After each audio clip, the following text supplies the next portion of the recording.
Right, fellas, welcome back to the channel. Now, as you can tell by the title, we are playing against the #1 player in the world. Now, we all know that's cap. He's not the best player in the world. He's just #1 in the rankings because he's played a load of games. I think he's played way over 1,000 games. So he's just going to be at the top, just the amount of points he would have got from playing them games. But he's using the Steelers, to be fair to him, so it's not as if he's using some OP team, no one glitchy on offense or anything like that. So at least he's got to build some kind of scheme. But you can tell what he's looking to do, boys, is run that ball. We get him in a 4th and inches early on. I think he sneaks it for the first down. So he's going to have to grind his way down the field. And he won't throw the ball much. But, I mean, when he does, he lasers it for a touchdown. Nice little route there by the tight end. And it's quite a little soft spot in my zone coverage. So I probably need to find out on ways to defend that a little bit better in the future.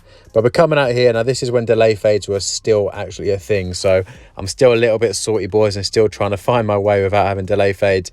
But you'll notice here, boys, this guy just runs cover 2.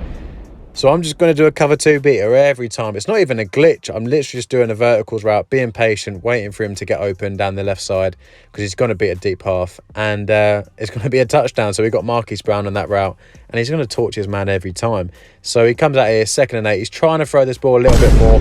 I'm so close to these interceptions, but he just gets open. Humphreys can't get near. And he gets a touchdown back. So it's turning into a bit of a shootout. I roll out to the right here. Cover 2 again. Lamar sells me on the throw, just out of reach. But this guy hasn't learned. I don't know why he thinks he's bagging me, but I just change it, flip it to the other side, and it's a touchdown. I mean, look, I'm not even actually doing anything good on offense whatsoever. Nothing skillful. I'm literally just noticing it's cover 2 and using my cover 2 beaters. Like, it's as simple as that. So he's coming out here, get him in a 2nd and 8. So you can tell he keeps trying to run that ball early on and then throw the ball if he has to. But we do manage to get him in a long situation, a 3rd and long, 3rd and 7 here. And he's coming out, he's going to throw the ball again. Nothing looks open here, boys. He's completely bagged, or I thought he was, but he gets me the double move on the left-hand side. Had no idea that was coming. I thought I'd completely box him, and he does me a little cheeky little double move. So fair play to him. But guess what we're going to come out in, boys? We're going to come out in a cover 2 beater, because guess what he is running? He's running cover 2, and it's another laser. I think I managed, I squeezed in a touchdown here. I mean, Marquise Brown is pretty much exactly who you'd want under that route. And, I mean, he's made it pretty easy for me. I've not even had to make any reads or anything like that. I literally just roll outside the pocket. And, I mean, I drop a pick there. But I just literally just have to roll outside the pocket and throw it long. And it's a touchdown because he's not adjusted. So it's one of them things. I have no idea how my player didn't animate. I had a safety and he didn't jump up. I was literally right underneath the route. But I'm so many near interceptions, boys. Thank you. Come again. And finally, we get one. I mean, I've been so close to so many interceptions. We just needed one of our players to hold on to it, one of our players to animate properly, and it's a touchdown. And we got it. So we come out here, and guess what he's running, boys? Yes, you guessed it, cover 2. And I also am a little bit cheesy here, boys. Run a little PA boot over, throw a nice little drag out into the end zone. 3 seconds left. That will take us to the half. And we get the ball. So we're absolutely flying in this game, boys. This guy said he's #1 in the world, but I've not even tried, to be honest with you. And this is where I start getting myself in a little bit of bother. I start getting bored in these games where I just want to try out different things. I want to use different plays rather than just running verticals. I get him with a little RPO glitch when it was still in the game and managed to take it to Lamar, to the Baja, to the end zone, and we're laughing. We're not struggling whatsoever. I'm literally just going basic zone coverage and letting him make a read, and he's struggling. I mean, we get a nice little sack there.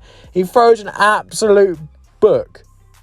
But there we go. Another near interception that we don't get. Just one of them games, just EA trying to keep the games close. And he gets a touchdown. So, I mean, he kind of still is in the game, but he's not. It's kind of, if I let him back in the game, if you boys get what I mean.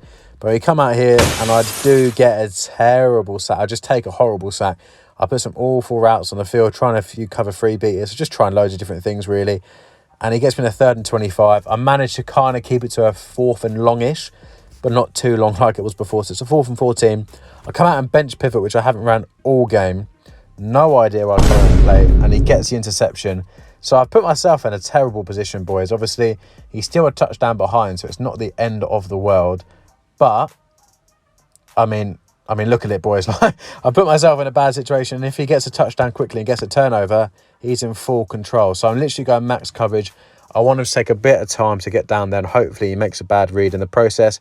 We do sneak in a 3rd and 2, but the dig just gets open. I could just see it there. I knew the dig was going to be the one he threw to, and yeah, I just left it a little bit wide open. There's another absolute bookie throws, but for some reason my players just didn't want to animate in this game. And I'm at 2 minutes left, and all I need, boys, is a couple of first downs, get myself in field goal range, and it's GG's, and we move on to the next one.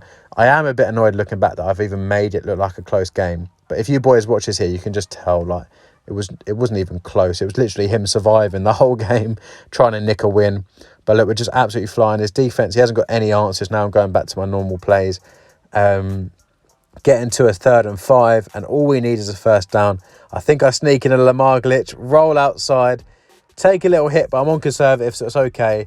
We have the first down, and then all we do is quickly run the ball. And he took a timeout early, so I was going to run the ball, try and get good field position, even though it didn't really matter, and kick the field goal.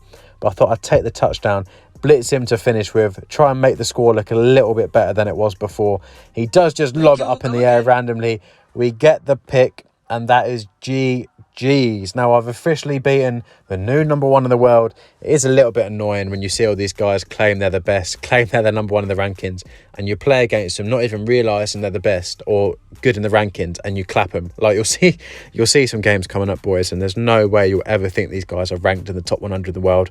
They're probably not even near the top 100,000 in the world. They're that bad, but it's one of the things. You've got to beat them. You've got to beat whoever's in front of you, basically, boys, and I beat this guy, I beat Killer Boy, and we just move on to the next one. I appreciate all the love you boys are giving. Make sure you smash up the comments. Make sure you like, comment, as you always do, boys, and make sure you subscribe to the channel. And I'll catch you in the next one.